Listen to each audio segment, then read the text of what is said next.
ও দেখি হইছে তোমার? কি হইব, তুমি আমার বউ, তোমার সুখ দুঃখ বুঝবো না? একটু আগেও তো কইলা সারাক্ষণ খালি শুয়ে বসে থাকি, কোনো কাম করি না। ওইটা তো সবাই দেখানোর লেগে কইছি। বোঝই তো শ্বশুর বাড়িতে কেউই কারো ভালো চায় না, এর জন্য একটু বকাঝকা করলাম। জানো পিছনে ষড়যন্ত্র কম করে। আমি বিশ্বাস করি না। এই কাহিনীতে একটা গান মনে পড়ে গেল। আমি লইয়া থাকলে সুখে আগুন জ্বলে কিছু ডাইনির বুকে, দের কলিজা কামড়ায় প্রতিহিংসার চোখে। এইখানে দাঁড়াই আছে, আমার কি লাগতেছে না লাগতেছে কোনো খোঁজ খবর আছে? তোমার জিনিসপত্র তো আমি সব জায়গা মতো রেখে দিই। আর মুখে মুখে তর্ক করতেছো। কি হয়েছে, এমন করতেছো কেন?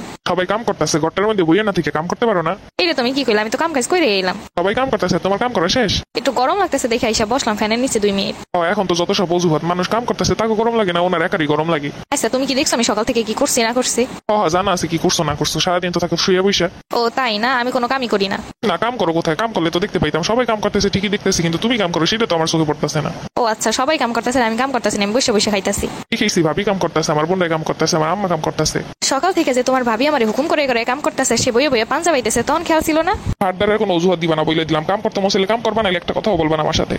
আইসা ওনার সাথে আমার কথা কখনো বইয়ে গেছে। তুমি আমার সাথে আর কথা বলবা না। আমার জীবনটা তেজপাত হয়ে গেছে এখানে আইসা। আমি যাই করি না কেন কোনো কিছু তোমার চোখে পড়ে না। যাও, এত ফটফট না করে কাম করো গিয়া। কালকে আমি বাপের বাড়ি চলে যাবো। যাও, তাইলে নিষেধ করছি কেটে এখনই যাও। ও এখন তার আমারে লাগবো না, ঠিক আছে মনে রাখো আমি যদি আর আসছি এই বাড়িতে। আমার তাতে কি হইব আনে? পুরুষ মানুষ এমনই, যতক্ষণ স্বার্থে লাগবো ততক্ষণই। সকাল থেকে কাম করলাম তা চোখে পড়লো না। ভালোই হইছে, আমরা কাম করবো আর তুমি যে রুমের মধ্যে বইয়ে থাকবা তা হইব না। বাড়িটা আমার ঠিক আছে, এবার দেখো কেমন লাগে। আমার সকালে কইসালা না শ্বশুর বাড়িতে কেন ঈদ করতেছি না? এখন বোঝো ঠেলা তোমার শ্বশুর বাড়িতে ঈদ করতে কেমন লাগতেছে। তুমি যে আমারে প্রতিবার এরকম করে কষ্ট দাও না, তুমি এগুলো মনে রেখো। আমার লাইফে আমি সবকিছু ভুলে গেছি। বিয়ের পর থেকে আজ পর্যন্ত কোনো একটা ঈদের অনুভূতি পাই নাই। কি হইছে ভাবি, মন খারাপ কি লেখা? এমনি কিছু না, শরীরটা খারাপ। ও আচ্ছা, জান ওইদিকে কাজ পড়ে রয়েছে, ওইগুলো যে করেন। আর যে বলছিলাম পেঁয়াজটা রেডি করতে করছো? না ভাবি, পেঁয়াজের ওই ঝাঁসটা আমার চোখে গেলে প্রচুর বিরক্ত লাগে। ঠিক আছে আমি করে লইতাছি। মা বাইরে দেখিছি ভাবির ইচ্ছা মতো জারতাছে। ভালাই হইছে, ভালাই হইছে, সুখে থাকবো শয়তানি করবো এরমের চাপের উপরেই রাখতে হইব। তুমি বাইরে কবা সবসময় যে তোর বউ এইটা করে না ওইটা করে না, আজকে যেমন কইছো। কই না কিছুই কই না, চুপ করে থাহি। মা বউ গোলাই দিবা না, মাথায় উঠে যাইব। আম্মা কি কি করণ লাগবো? কামের আসিনি শেষ।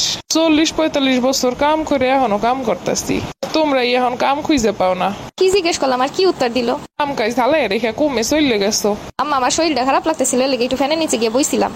আমাগো তো শরীর নাই। যাই হোক, কাম করলে করো, না করলে যাও। সকাল থেকে কাম করলাম, এগুলার কি হইলো? আম্মা আমি তো সকাল থেকে বইয়ে নাই, সকাল থেকে তো কামই করতেছি। সংসার